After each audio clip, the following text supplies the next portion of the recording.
This is Brother Dan Bartlett with the Maine Freemasons newsletter for May 2024.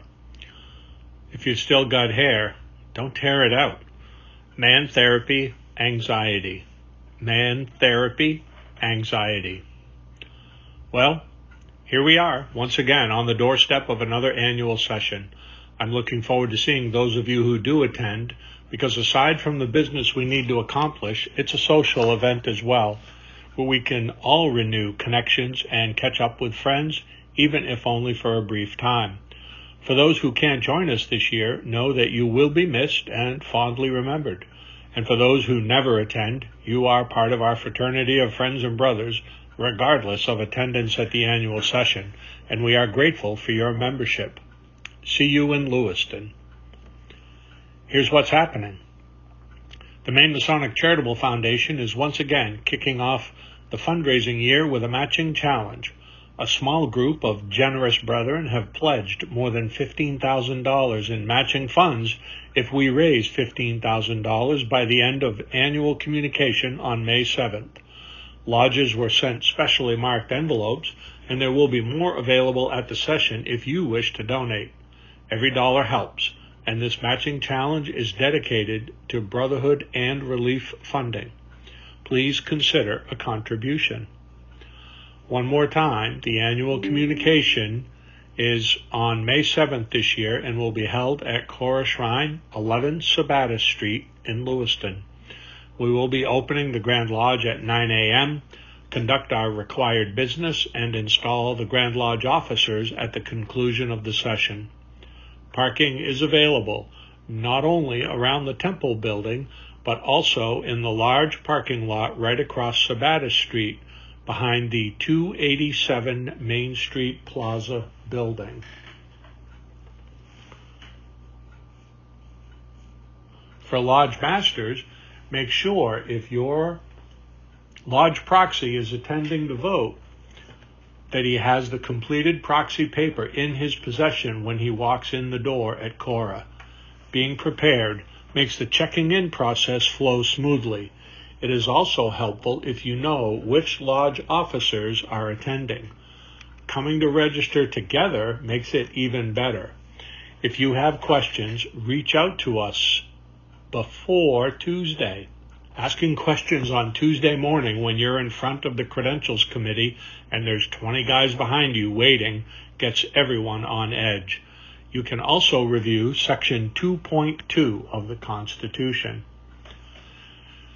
Maine Rainbow Grand Assembly informal opening will be Friday, May 17th, 6:30 p.m. at Cora Shrine. Please come out and support the Masonic family. The girls and their adult leaders appreciate your presence there. The latest issue of the Maine Mason called out our new editor, and I would like to welcome Worshipful Brother Marlon Welch to the editor's desk. Brother Welch has extensive experience in the publishing business, and we are pleased he offered to helm the magazine. His contact info is on page 2 of the latest issue of the magazine. Welcome, Marlon. The Bangor High School Junior Reserve Officer Training Corps Military Ball was last night, and I was privileged to be invited by Lieutenant Colonel and Worshipful Brother Darrell Lyon as the guest of honor and guest speaker. I was also pleased to be there for the induction of Sergeant and Brother Don Galloop into the Bangor High School Veterans Honor Roll. Brother Galloop is a veteran of World War II, and at a spry 100 years of age, is also a 71-year member of Rising Virtue Lodge No. 10. My remarks to the cadets, adult leaders, families, and friends that were there follows. Good evening. Thank you for the invitation to join you this evening. It's always a pleasure to be in the company of young men and women who are attracted to the ideals of service and leadership. As a high school student growing up in western Massachusetts, I was confident I was joining the military and actually spent time with recruiters of each branch.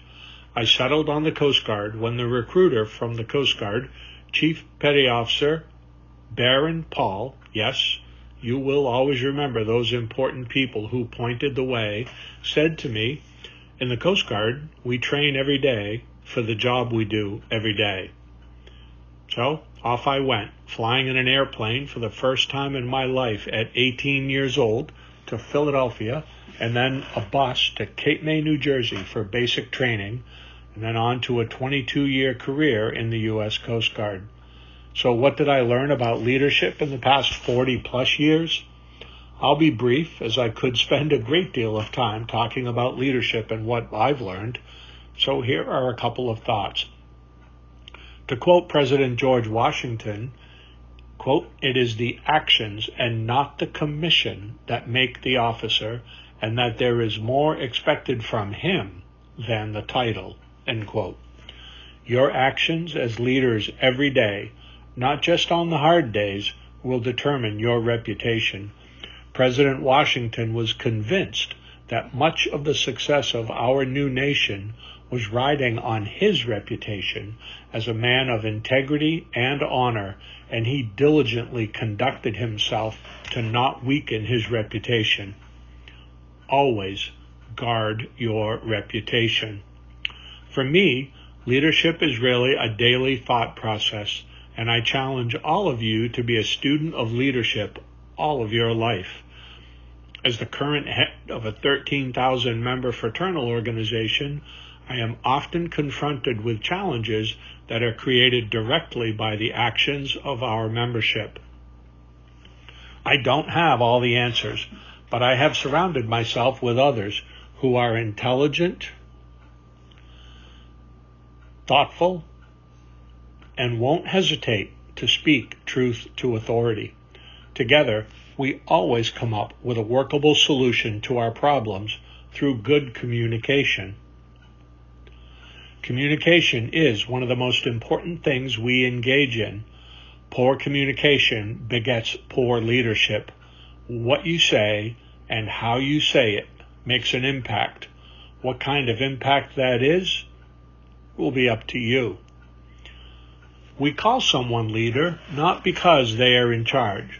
Many of us have had leaders we have had to follow simply because they were in charge, but we would question their ability to lead. A true leader has the courage to go first, to risk first, to trust first. Leadership is not about being in charge. It's about taking care of those in your charge.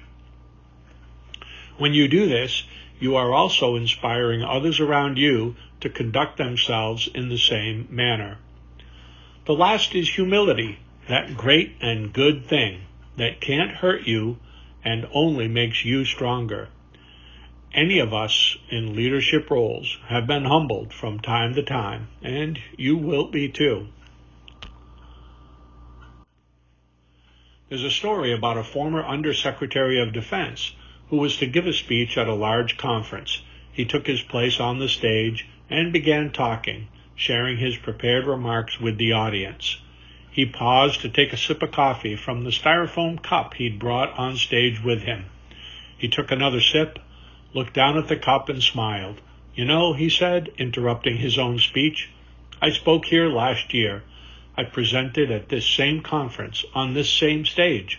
But last year I was still an undersecretary," he said.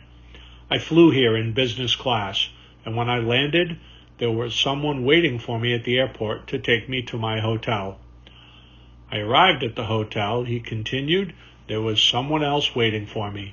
They had already checked me in, so they handed me my key and escorted me to my room. The next morning, when I came down again, there was someone waiting for me in the lobby to drive me to this same venue that we are in today. I was taken in through the back entrance, shown to the green room, and handed a cup of coffee in a beautiful ceramic cup. But this year, as I stand here to speak with you, I am no longer the undersecretary," he continued. "I flew here coach class, and when I arrived at the airport yesterday, there was no one there to meet me. I took a taxi to the hotel, and when I got there, I checked myself in and went by myself to my room. This morning, I came down to the lobby and caught another taxi to come here. I came in the front door and found my way backstage. Once there, I asked one of the techs if there was any coffee. He pointed to a coffee machine on a table against the wall. So I walked over and poured myself a cup of coffee into this here styrofoam cup, he said, as he raised the cup to show the audience. It occurs to me, he continued, the ceramic cup they gave me last year, it was never meant for me at all. It was meant for the position I held. I deserve a styrofoam cup. This is the most important lesson I can impart to all of you, he offered. All the perks, all the benefits and advantages you may get for the rank or position you hold, they aren't meant for you. They're meant for the role you fill.